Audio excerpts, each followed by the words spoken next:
네, 오늘 함께 살펴볼 하나님의 말씀은 열왕기상 19장 1절에서 18절까지의 말씀입니다.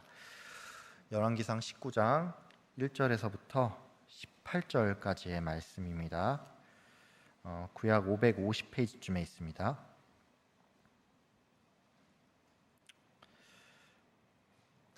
하나님의 말씀을 제가 읽겠습니다. 아합이 엘리야가 행한 모든 일과 그가 어떻게 모든 선지자를 칼로 죽였는지를 이세벨에게 말하니 이세벨이 사신을 엘리야에게 보내어 이르되 내가 내일 이맘때에는 반드시 네 생명을 저 사람들 중 한 사람의 생명과 같게 하리라.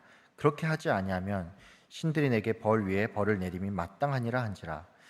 그가 이 형편을 보고 일어나 자기의 생명을 위해 도망하여 유다에 속한 부엘세바에 이르러 자기의 사환을 그곳에 머물게 하고 자기 자신은 광야로 들어가 하룻길쯤 가서 한 로뎀나무 아래 앉아서 자기가 죽기를 원하여 이르되 여호와여 넉넉하오니 지금 내 생명을 거두시옵소서. 나는 내 조상들보다 낫지 못하니이다 하고 로뎀나무 아래 누워 자더니 천사 그를 어루만주며 그에게 이르되 일어나서 먹으라 하는지라. 본즉 머리맡에 숯불에 구운 떡과 한 병 물이 있더라. 이에 먹고 마시고 다시 누웠더니 여호와의 천사가 또다시 와서 어루만지며 이르되 일어나 먹으라. 네가 갈 길을 다 가지 못할까 하노라 하는지라. 이에 일어나 먹고 마시고 그 음식물의 힘을 의지하여 40주 40야를 가서 하나님의 산 호렙에 이르니라. 엘리야가 그곳 굴에 들어가 거기서 머물더니 여호와의 말씀이 그에게 임하여 이르시되 엘리야야 네가 어찌하여 여기 있느냐. 그가 대답하되 내가 만군의 하나님 여호와께 열심히 유별하오니 이는 이스라엘 자손이 주의 언약을 버리고 주의 제단을 헐며 칼로 주의 선지자들을 죽였음이오며 오직 나만 남았거늘 그들이 내 생명을 찾아 빼앗으려 하나이다. 여호와께서 이르시되 너는 나가서 여호와 앞에서 산에 서라 하시더니 여호와께서 지나가시는데 여호와 앞에 크고 강한 바람이 산을 가르고 바위를 부수나 바람 가운데에 여호와께서 계시지 아니하며 바람 후에 지진이 있으나 지진 가운데도 여호와께서 계시지 아니하며 또 지진 후에 불이 있으나 불 가운데도 여호와께서 계시지 아니하더니 불 후에 세미한 소리가 있는지라. 엘리야가 듣고 겉옷으로 얼굴을 가리고 나가 굴 어귀에 섬에 소리가 그에게 임하여 이르시되 엘리야야 네가 어찌하여 여기 있느냐. 그가 대답하되 내가 만군의 하나님 여호와께 열심히 유별하오니 이는 이스라엘 자손이 주의 언약을 버리고 주의 제단을 헐며 칼로 주의 선지자들을 죽였음이오며 오직 나만 남았거늘 그들이 내 생명을 찾아 빼앗으려 하나이다. 여호와께서 그에게 이르시되 너는 네 길을 돌이켜 광야를 통하여 다메섹에 가서 이르거든 하사엘에게 기름을 부어 아람의 왕이 되게 하고 너는 또 님시의 아들 예후에게 기름을 부어 이스라엘의 왕이 되게 하고 또 아벨 무홀라 사밧의 아들 엘리사에게 기름을 부어 너를 대신하여 선지자가 되게 하라. 하사엘의 칼을 피하는 자를 예후가 죽일 것이요 예후의 칼을 피하는 자를 엘리사가 죽이리라. 그러나 내가 이스라엘 가운데 7,000명을 남기리니 다 바알에게 무릎을 꿇지 아니하고 다 바알에게 입맞추지 아니한 자니라. 아멘. 주일 오후 예배 나온 성도님들 환영합니다. 이제 여름도 다 끝났고 이제 아침 저녁으로 날이 제법 좀 선선해졌는데 보통 환절기에 감기 많이 걸리잖아요. 저희 교육자들 중에서도 이제 감기 걸린 분들이 몇 분 계신데 이제 오늘은 그런 의미에서 이제 앞뒤 좌우로 영육간에 강건하길 바랍니다. 이렇게 인사 나누겠습니다. 영육간에 강건하길 바랍니다. 감사합니다. 오늘 본문은 엘리야 선지자가 이제 바알 및 아세라 선지자들과 대결을 펼치고 난 그 이후의 사건을 좀 다루고 있습니다. 엘리야에게 어떤 일이 있었죠? 850명이나 되는 우상 숭배자들과 이 갈멜산에서 대결을 펼쳤고 이제 그 끝에 큰 승리를 얻게 됐죠. 이 본문은 이제 성경 구약에 있어서 이제 거의 몇 손가락에 꼽을 만한 굉장히 인상 깊은 사건이라고 할 수 있는데 오늘은 그 이후에 엘리야에게 어떤 일이 있었는지 이제 본문을 좀 살펴보고 함께 은혜를 나눴으면 합니다. 먼저 오늘 본문 1절부터 이제 5절 상반절까지를 한 절씩 교독하겠습니다. 제가 먼저 1절을 읽겠습니다. 아합이 엘리야가 행한 모든 일과 그가 어떻게 모든 선지자를 칼로 죽였는지를 이세벨에게 말하니 이세벨이 사신을 엘리야에게 보내어 이르되 내가 내일 이맘때에는 반드시 내 생명을 저 사람들 중 한 사람의 생명과 같게 하리라. 그렇게 하지 아니하면 신들이 내게 벌 위에 벌을 내림이 마땅하니라 한지라. 그가 이 형편을 보고 일어나 자기의 생명을 위해 도망하여 유다에 속한 부엘세바에 이르러 자기의 사환을 그곳에 머물게 하고 자기 자신은 광야로 들어가 하룻길쯤 가서 한 로뎀나무 아래에 앉아서 자기가 죽기를 원하여 이르되 여호와여 넉넉하오니 지금 내 생명을 거두시옵소서. 나는 내 조상들보다 낫지 못하니이다 하고 로뎀 나무의 아래에 누워 자더니. 제 상반절까지 읽겠습니다. 북이스라엘의 아합 왕은 갈멜산에서 엘리야가 이제 어떤 일을 행했는지 이세벨에게 찾아가서 자신이 본 모든 것을 설명을 했습니다. 이 장면은 마치 신하가 상관에게 나아가서 이제 뭔가를 보고하는 것처럼 보이죠. 그래도 이 명색의 한 나라의 왕인데 이 이스라엘의 왕이 여호와 하나님이 아닌 이세벨 앞에 나아가서 보고를 했다라는 사실은 이 당시에 이스라엘이 바알의 영향력 아래 있었다라는 것을 의미합니다. 이세벨은 아합의 얘기를 전해 듣고 나서는 이 굉장히 격분했던 나머지 이제 사신을 엘리야에게 보내서 이 엘리야를 죽이겠다라고 하면서 협박을 했죠.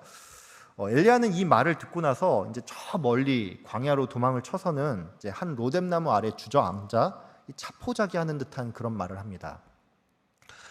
많은 성경 독자들은 이제 오늘의 이 본문을 보면서 사람이 살다 보면 또 이렇게 뭐 크게 좌절하는 날도 있지 뭐 이러면서 이제 이 부분을 대수롭지 않게 넘어갈 수가 있는데, 만약에 여러분이 이제 집으로 돌아가셔서 이제 앞에 있는 18장을 읽고 바로 이어서 이제 오늘 본문을 읽는다라고 한다면 오늘의 이 장면이 조금 당혹스럽게 느껴질 수가 있습니다. 왜냐하면 18장에 나오는 엘리야는 세상 그 누구랑 비교를 해도 소위 강단 있어 보이는데 오늘 본문에 나온 엘리야는 마치 우울증 환자처럼 보이니까 이 둘이 정말로 같은 사람이 맞는지 이게 조금 이상해 보이고, 또 그렇기 때문에 대체 엘리야는 뭐 때문에 이렇게 크게 좌절을 한 것인지 이게 조금 의문이 생길 수가 있습니다. 오늘 본문 3절에 보면은 그 엘리야가 부엘세바로 와서 거기에 사환을 두고 또 하룻길 정도 더 광야로 들어갔다라는 말이 나오죠. 성경은 엘리야가 자기의 생명을 위해서 이 같은 일을 했다라고 설명하는데, 이건 바꿔 말해서 엘리야가 지금 생명의 위협을 느낀 나머지 자신이 이적을 일으켰던 그 갈멜산으로부터 최대한 먼 곳으로 도망을 쳤다는 얘기입니다. 부엘세바는 남유다에서도 가장 남단에 위치해 있습니다. 그러니까 지금 이 엘리야의 행동은 비유하자면 이런 겁니다. 엘리야가 이제 뭐 북한의 평양에서 이제 큰 이적을 베풀었는데 이세벨이 협박을 하자 목숨의 위협을 느끼고 이제 우리나라로 넘어와서는 저 해남의 땅끝 마을로 도망을 쳤고, 이제 여기서도 누군가가 자기의 행적을 알 수 없도록 혼자 배를 타고 이제 무인도로 하룻길 정도를 더 들어갔다는 말입니다. 엘리야는 자신을 알아볼 사람이 없는 광야로 도망을 쳤습니다. 그리고 로뎀 나무 아래에 주저앉아서 하나님 할 만큼 했습니다. 저는 저의 조상들보다 나을 게 하나도 없으니까 이제 제 생명을 좀 걷어가 주십시오. 이렇게 요청을 하는데 이 장면은 마치 모세가 하나님께 자기의 생명을 거두어 달라고 요청하는 장면과도 같죠. 이 19장의 모습을 보면은 엘리야가 정말로 크게 낙담을 했음을 알 수가 있는데, 그런 의미에서 우리는 엘리야의 이 모습이 그 전과는 너무나 달라서 이게 조금 당황스럽게 느껴질 수가 있다라는 것입니다. 참고로 이와 관련해서 이제 일부 성경학자들은 이세벨의 협박이 너무나도 위협적이었던 나머지 엘리야가 이세벨을 무서워하여 이렇게 반응했다라고 설명을 합니다. 이 견해는 이제 그 자체로는 분명히 타당성이 있습니다. 왜냐하면 이제 어떤 한 나라의 권력자가 이 특정한 한 사람을 딱 지목해서 그 사람을 반드시 죽이겠다라고 하면은 그 누구라도 공포감에 시달릴 수밖에 없죠. 멀리 갈 것도 없이 우리도 당장에 그렇습니다. 여러분 한번 생각을 해보세요. 여러분이 만약에 내가 속한 뭐 회사나 조직에서 내가 입 바른 소리를 좀 했다는 이유로 어떤 인사권을 가진 사람이 여러분을 딱 지목해서 내가 너 반드시 해고시키고야 말겠어 뭐 이런 말을 한다라고 하면은 우리는 그 즉시로 엄청난 불안감에 빠질 수밖에 없죠.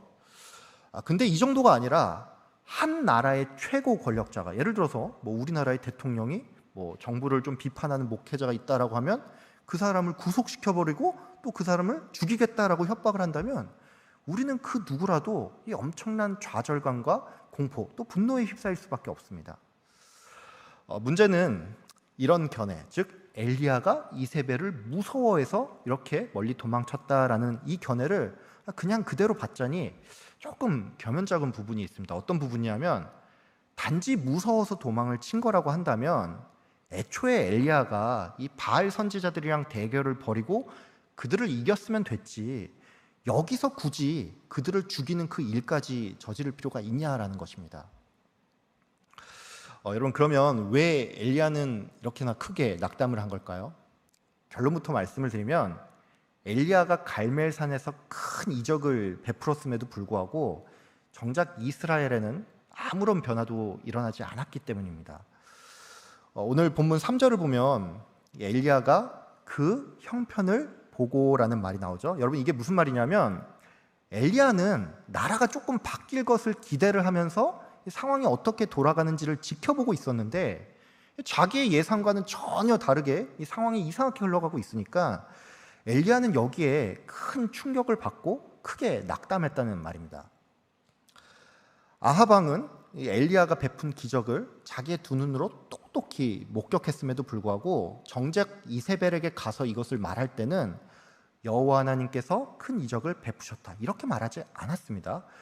그는 오히려 엘리야가 어떻게 칼로 바알 선지자들을 죽였는지를 이세벨에게 말을 했는데, 이게 뭘 의미하냐면 아합이 이걸 보고 뭔가를 뉘우치기는커녕 여전히 바알 숭배자의 편에서 이 일을 해석했다라는 뜻입니다. 엘리야는 이제 여러분도 잘 알겠지만 이전까지는 실패를 모르던 사람이었습니다.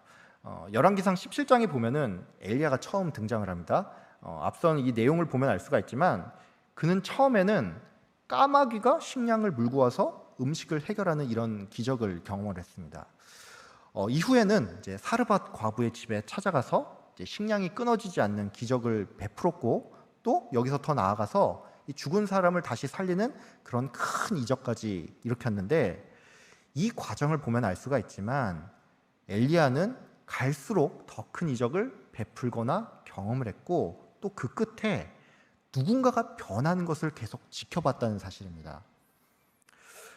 엘리야는 이제 이전과는 비교도 할 수 없는 가장 큰 스케일의 이적을 갈멜산에서 베풀었습니다. 앞서도 말씀드렸지만 성경 전체를 놓고 봐도 손에 꼽을 만한 사건이죠.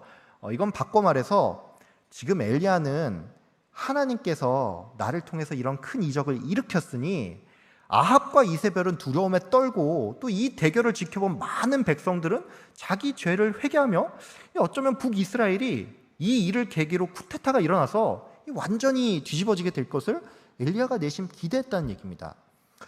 문제는 이런 엘리야의 기대와는 너무나도 다르게 자기의 생명만 위협받는 그 결과가 나왔다라는 것인데, 이게 엘리야의 입장에서 너무나 황당한 결과다 보니까 이렇게 큰 이적이 일어나도 이 나라는 아무런 변화도 없구나, 뭐 이런 마음이 들어서 완전히 낙담하게 됐다는 것입니다.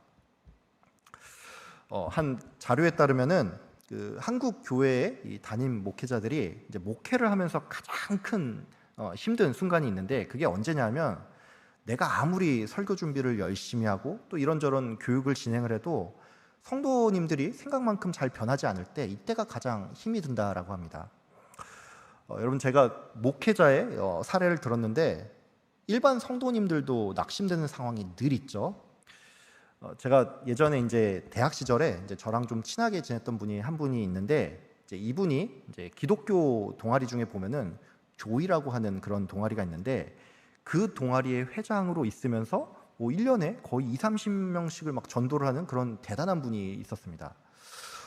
저는 이분이 매년 그렇게 수많은 사람들을 전도를 하니까 이 열매를 보면서 얼마나 기쁠까, 뭐 이런 생각을 했는데, 그러던 어느 날 이분이 저한테 와서는 자기의 마음이 너무나 무겁다면서 도리어 저한테 기도 요청을 하는 것이었습니다. 이분이 저한테 이런 말을 했어요. 내가 기독교 동아리 회장으로서 매년 그렇게 수많은 사람들한테 전도를 하는데 정작 자기 부모님은 아직까지 교회를 나가지 않고 매년 명절 때마다 항상 제사 문제로 싸우고 또 자기 때문에 이 가정의 불화가 너무 많이 일어난다면서 이렇게나 오랫동안 기도했지만 변하지 않는 부모님을 볼 때마다 너무나 낙심이 된다는 그런 말을 제게 하는 것이었습니다. 제가 저희 교구 이제 성도님들을 신방할 때마다 이제 대부분 항상 이제 기도 제목을 봤는데 이 기도 제목을 보면은 가장 많은 기도 제목이 가족의 구원입니다. 이러한 기도 제목을 내는 분들은 이제 열의 9 이상이 대부분 이제 신앙생활을 뭐 수십 년간 지속한 분인데 이렇게 오랜 시간 신앙생활을 하면 이 가족들이 전부 다 믿어야 할 것 같은데 정말로 신기할 정도로 끝까지 안 믿는 그런 가족들이 꼭 있죠. 또 어떤 분들은 평생 어떤 기도 제목을 안고 기도를 하는데 상황과 형편이 좀처럼 나아지지를 않아서 낙심하는 분들이 많습니다. 몸이 아픈데 낫지를 않고 경제적인 형편은 좋아지지 않으며 계속 관계 문제로 힘들어하는 이런 분들이 있죠. 사업이 잘 될 줄 알았는데 중요한 순간에 엎어지고 수술을 했는데 또 다른 부분이 아프고 나라와 민족을 위해서 정말로 눈물을 흘리면서 기도하는데 갈수록 대립하고 암울해져가는 이 현실을 보면서 우리들은 이렇게 다양한 상황 가운데서 내 마음이 꺾이는 일을 항상 경험한다라는 것입니다. 여러분 근데 여러분이 꼭 하나 기억해야 하는 게 있습니다. 그게 뭐냐면 이 오늘 본문에 나온 이 엘리야의 모습이 도리어 우리한테 위로가 될 수도 있다는 사실입니다. 여러분 만약에 이렇게 엘리야가 절망적인 상황 가운데서도 그 마음이 전혀 꺾이지 않고 오히려 힘을 내서 아합과 이세벨을 맞섰다라고 한다면 여러분 이걸 보면서 어떤 생각이 들겠습니까? 굉장히 멋있어 보일 수는 있겠죠. 근데 솔직한 심정으로 우리들은 이런 엘리야를 보면서 인간적으로는 약간의 거리감이 느껴질 수가 있습니다. 제가 개인적으로 성경의 인물 중에 예수님을 제외하고 잘 공감이 안 되는 인물이 하나가 있습니다. 그게 누구냐면 다니엘입니다. 저희 화성교회 주일학교 이름이 다니엘 학교인데 제가 이렇게 말씀을 드려서 조금 당황스러우시죠? 근데 제가 왜 이렇게 말씀을 드리냐면 이 다니엘이라는 사람이 물론 그도 인간이니까 이 하나님 앞에 어떤 죄와 흠이 있겠지만 적어도 성경 안에서 묘사되는 그의 모습은 눈 씻고 찾아봐도 흠이 보이지 않으니까 사람이 너무나 완벽해 보여서 잘 이입도 안 되고 공감도 안 된다는 얘기입니다. 우리가 동병상련이라는 이런 말을 하죠. 성경은 엘리야가 우리와 성정이 같은 자라고 표현을 하는데 여러분 이 사실이 도리어 우리에게 큰 위로가 될 수가 있습니다.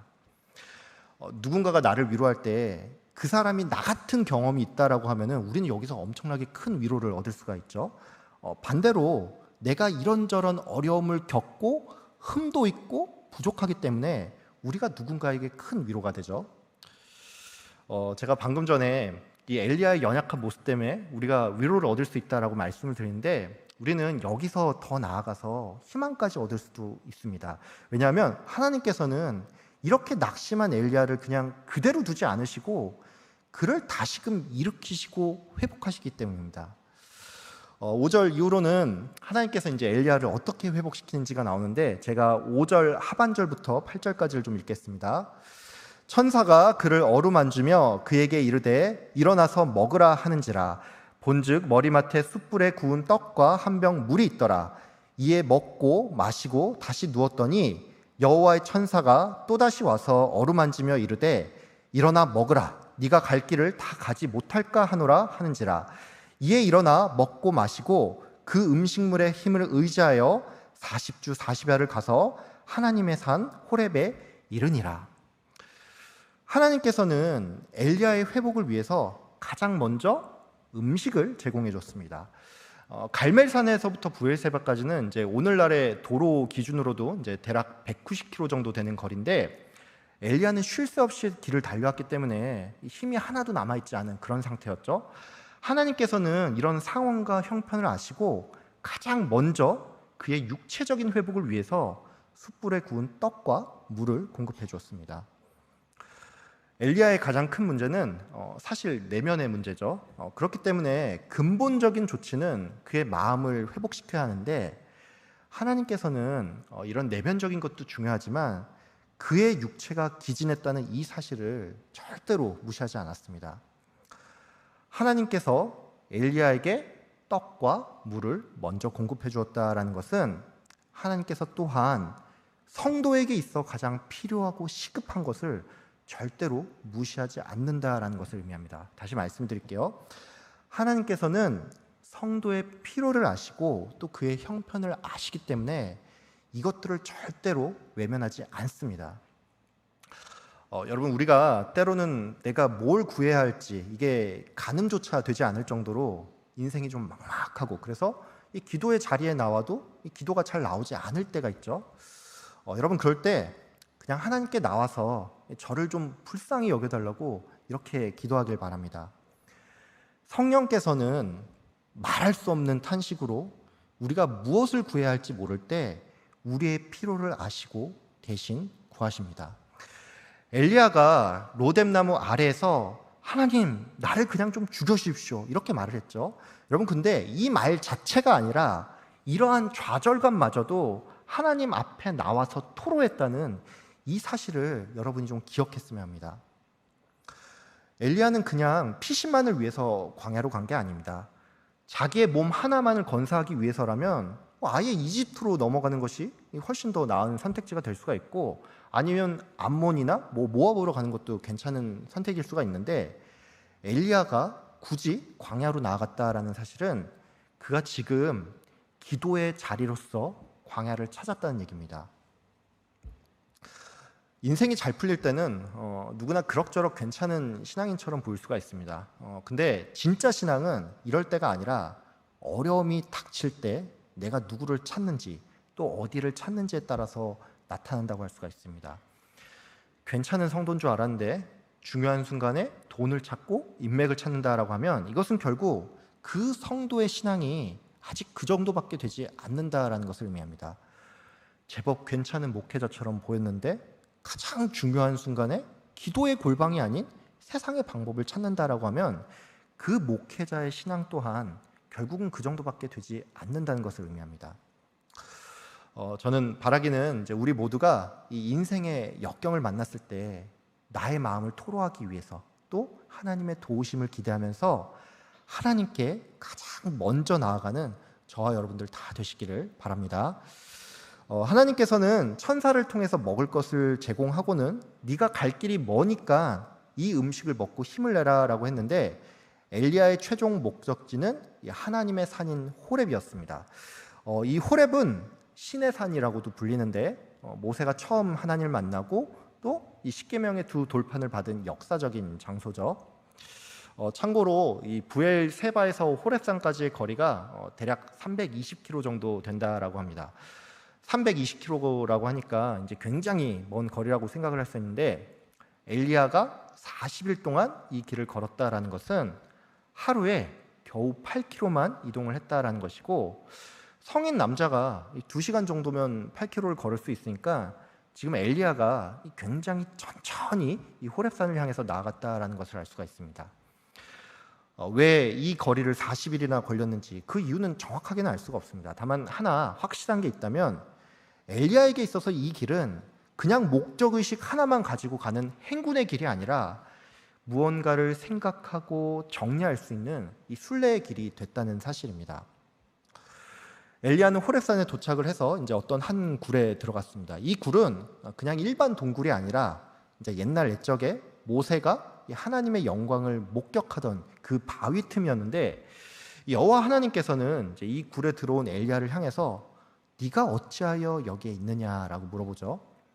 우리는 보통 이 부분을 보면서 하나님께서 이제 엘리야를 조금 책망하는 느낌으로 야, 너 여기서 뭐 하고 있어? 뭐 이런 뜻으로 이제 이 말을 했다라고 생각을 할 수가 있는데, 이 부분은 이제 원문을 좀 충실하게 번역하면 무엇이 너를 여기에 있게 하느냐 이것입니다. 그러니까 이게 무슨 뜻이냐면 하나님께서는 엘리야를 그저 책망할 생각으로 이 말을 한 게 아니라 엘리야가 자기의 입으로 내가 어떻게 여기까지 왔는지 이것을 스스로의 입으로 말하게 함으로써 자신의 상황을 성찰할 수 있는 그 기회를 제공했다는 것입니다.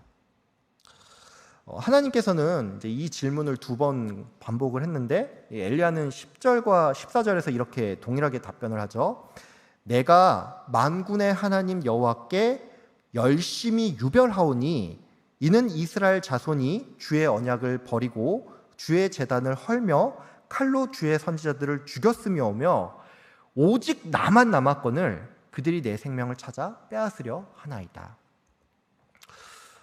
우리는 보통 이 엘리야의 답변 중에 이제 나오는 것처럼 열심히 유별하오니라는 이 표현을 보면서 지금 엘리야가 소위 말해 조금 뿔이 나서 약간 비꼬는 느낌으로 하나님께 대답을 했다라고 생각을 할 수 있는데, 이 열심히 유별하다라는 표현은 마치 비느하스가 이 하나님의 질투심으로 창을 던진 것처럼 엘리야가 지금 이 하나님의 거룩한 질투심을 가지고 열정적으로 엘리야는 자신이 이처럼 하나님을 열심히 섬겼지만 끝내 변하지 않는 이스라엘을 보면서 약간은 과장을 섞어서 오직 나만 남았다라는 말을 했죠.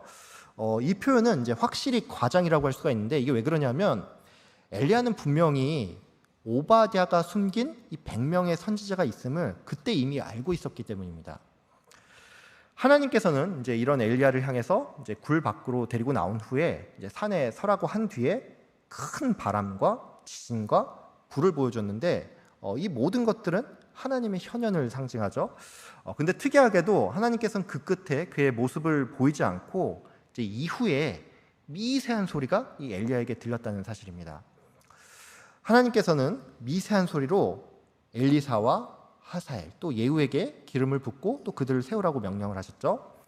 엘리사는 이제 엘리야와 같은 선지자니까 뭐 그렇다고 치더라도 하사엘과 예후는 이 세상의 권력자를 의미하는데, 이 명령은 그러니까 하나님께서 단지 선지자를 통해서만 일을 하시는 게 아니라 이 세상의 일반적인 역사를 통해서 하나님께서 세상을 주관하신다라는 것을 의미합니다. 하나님께서는 또한 이제 바알에게 무릎을 꿇지 않은 7,000명을 남겨두었다라는 말씀을 하셨죠. 나 혼자만 남았다라고 낙담한 엘리야에게 이제 이 같은 사실은 큰 위로가 되면서 동시에 내가 이름도 모르는 그 수많은 사람을 통해서 이 세상이 바뀌게 된다는 것을 엘리야가 알게 됨으로써 그는 그때서야 비로소 마음의 부담을 내려놓고 이 진정한 회복을 경험할 수가 있었다라는 것입니다. 방금 전까지 우리가 오늘 본문을 보면서 하나님께서 어떻게 낙담한 엘리야를 회복을 시켰는지 좀 살펴봤죠. 어떻게 회복을 시켰습니까? 먼저는 먹을 것을 주시는 것으로, 즉 가장 시급한 필요를 채움으로써 회복을 시키고, 이제 두 번째로는 어떻게 엘리야가 여기까지 오게 됐는지 이것을 이제 스스로 말하게 함으로써 하나님께서 나의 삶을 어떻게 인도하셨는지 이것을 생각나게 하셨죠. 마지막으로 하나님은 이 세상의 일반 역사와 여러 사람을 통해서 이 하나님께서 일한다는 사실을 보여주면서 이 엘리야의 부담을 덜어내고 마침내 그를 회복을 시켰는데, 저는 여러분이 이제 오늘 이 본문을 통해서 좀 한 가지 사실을 좀 주목했으면 합니다. 여러분, 엘리야에게 있어서 그의 회복에 있어서 가장 큰 원인은 결국은 하나님의 맞춤 은혜와 또 세밀한 이끄심이라고 할 수가 있는데, 그럼에도 불구하고 성도로서 절대 관가해서는 안 되는 사실이 엘리야가 이렇게 크게 낙심한 가운데서도 다른 곳을 찾아간 게 아닌 이 하나님의 산인 호렙을 향해서 나왔다는 사실입니다. 앞서도 설명을 드렸지만 이 하나님의 산 호렙은 모세가 하나님을 만난 곳이며 이 십계명의 두 돌판을 받은 곳이죠. 즉 이스라엘에게 있어서 이 호렙산은 그들의 정체성이 시작이 되는 이 근본적인 장소라고 할 수가 있습니다. 엘리야는 자기 생명을 위해서 그 어디로도 갈 수 있었지만 이 하나님의 산인 호렙에 이르렀는데, 이것은 성도 또한 결국 신앙의 기본으로 돌아가 말씀과 기도의 자리를 찾을 때 그때서야 비로소 힘을 얻고 다시금 일어설 수가 있다라는 것입니다. 하나님께서는 큰 바람 가운데 자기를 나타내지 않았습니다. 지진 가운데서도 자신을 보이지 않았죠. 불 가운데서도 역시나 마찬가지였습니다. 이 모든 것은 기적과 하나님의 현현을 나타내는 것인데, 하나님은 이것이 아닌 미세한 소리로 말씀을 하셨다라는 것이죠. 여러분, 그렇습니다. 성도인 우리 또한 하나님께서 우리에게 말씀하는 것을 들음으로써 새 힘을 얻을 수가 있습니다. 가끔 보면은 그 인생에 어떤 어려움이 있을 때 돌파구를 찾기 위해서 뭔가 좀 특별한 체험을 갈망하는 분들이 계십니다. 뭐 어느 기도원에 가면은 누가 소위 좀 영빨이 있다더라, 아니면 어떤 목사님이 축복 기도를 해주는데 그 기도를 받으면 일이 그렇게나 잘 풀린다더라, 뭐 이러면서 얼핏 보면은 신앙의 행동 같은데 결국에는 사람을 의지하는 그런 모습을 보이기도 한다라는 것이죠. 아유, 전 보러 안 간 게 얼마나 다행이야, 얼마나 절박했으면 그랬겠어, 이런 마음이 한편에서는 좀 드는데, 우리가 결국 새 힘을 얻을 수 있는 자리는 그런 자리가 아닙니다. 여러분, 인생에 어려움이 있을 때 기본으로 돌아가길 바랍니다. 체험의 신앙은 그 기억이 사라지면 더 이상 효력을 발휘할 수가 없지만, 말씀의 신앙은 우리가 말씀을 찾고 묵상할 때마다 언제나 유효합니다. 우리의 신앙 선배들이 신앙 선배가 될 수 있던 까닭은 이들이 어떤 기적에 연연해서가 아니고 말씀과 기도의 자리를 포기하지 않았기 때문입니다. 예수님께서는 하나님의 아들로서 힘과 능력이 있었고 또 천군 천사를 불러서 자기를 대적하는 자들을 다 면할 수 있었지만, 예수님께서는 이런 힘의 방식이 아닌 기도의 자리를 찾고 또 말씀으로써 이 세상을 이겼다는 이 사실을 꼭 기억하길 바랍니다. 성도의 삶은 동화 속에 나오는 해피엔딩이 아닙니다. 물론 성도에게 있어서 이 천국이라는 궁극적인 승리가 있기는 하지만 세상을 살아가는 게 그렇게 호락호락하지 않죠. 열왕기상 18장에서 엘리야가 불을 내리는 이적을 베풀고 또 그의 모든 대적을 물리친 것처럼 성도의 인생도 이런 클라이막스에서 딱 끝나면 좋겠지만 우리의 인생은 그렇게 흘러가지 않습니다. 성도에게는 이 열왕기상 19장과 같은 여전히 변하지 않는 그 현실이 남아 있습니다. 여기 계신 성도님들 대부분은 뭐 그게 언제였든지 간에 하나님을 뜨겁게 만난 그 회심의 순간이 분명히 있었을 겁니다. 저 또한 그런 순간이 있었습니다. 저는 청년부 시절에 강렬한 회심의 체험을 했고 또 이걸 계기로 단기 선교도 다녀오고 뭐 청년부 임원도 맡고 또 여러 부서에서 이제 감사한 마음으로 봉사를 하기도 했습니다. 저는 제가 계속 20대일 줄 알았어요. 저는 이 청년의 순간이 영원히 이어질 줄 알았는데 문제는 절대로 그럴 수가 없죠. 물론 뭐 어떤 의미로 우리는 이전보다 조금은 더 성숙해졌고 또 조금씩이나마 이 성화의 길을 향해 나아가고 있지만, 어떤 날에 우리는 내가 이전처럼 그렇게 순수하지만은 않다라는 것도 알고 또 때로는 응답되지 않는 이 기도와 이 열매가 보이지 않는 현실에 낙담할 때가 있습니다.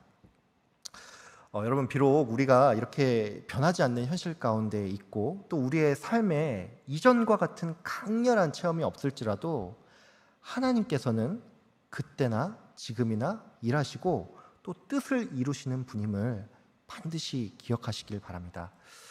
마지막으로 이 바알에게 무릎을 꿇지 않은 이 7천 명의 사람들이 이 시대의 믿음의 형제요 자매임을 꼭 기억하셨으면 합니다.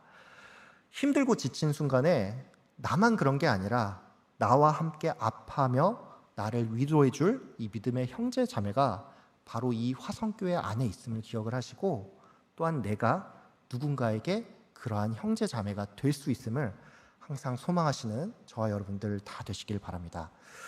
이 시대의 남은 자는 교회입니다. 그리고 우리 한 사람 한 사람은 교회의 지체입니다. 우리는 혼자서 하나님 나라를 이룰 수가 없습니다. 함께하고 서로 의지해야 하며 무엇보다도 예수께서 우리의 대장으로서 우리를 항상 인도하심을 기억해야 합니다.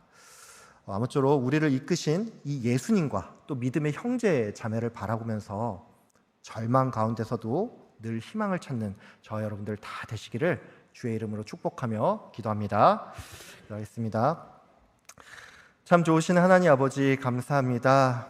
하나님, 오늘 이 열왕기상 19장의 말씀을 통하여서 아버지 하나님께서 우리 인생 가운데 항상 함께하여 주신다는 것을 알게 해주심에 감사합니다.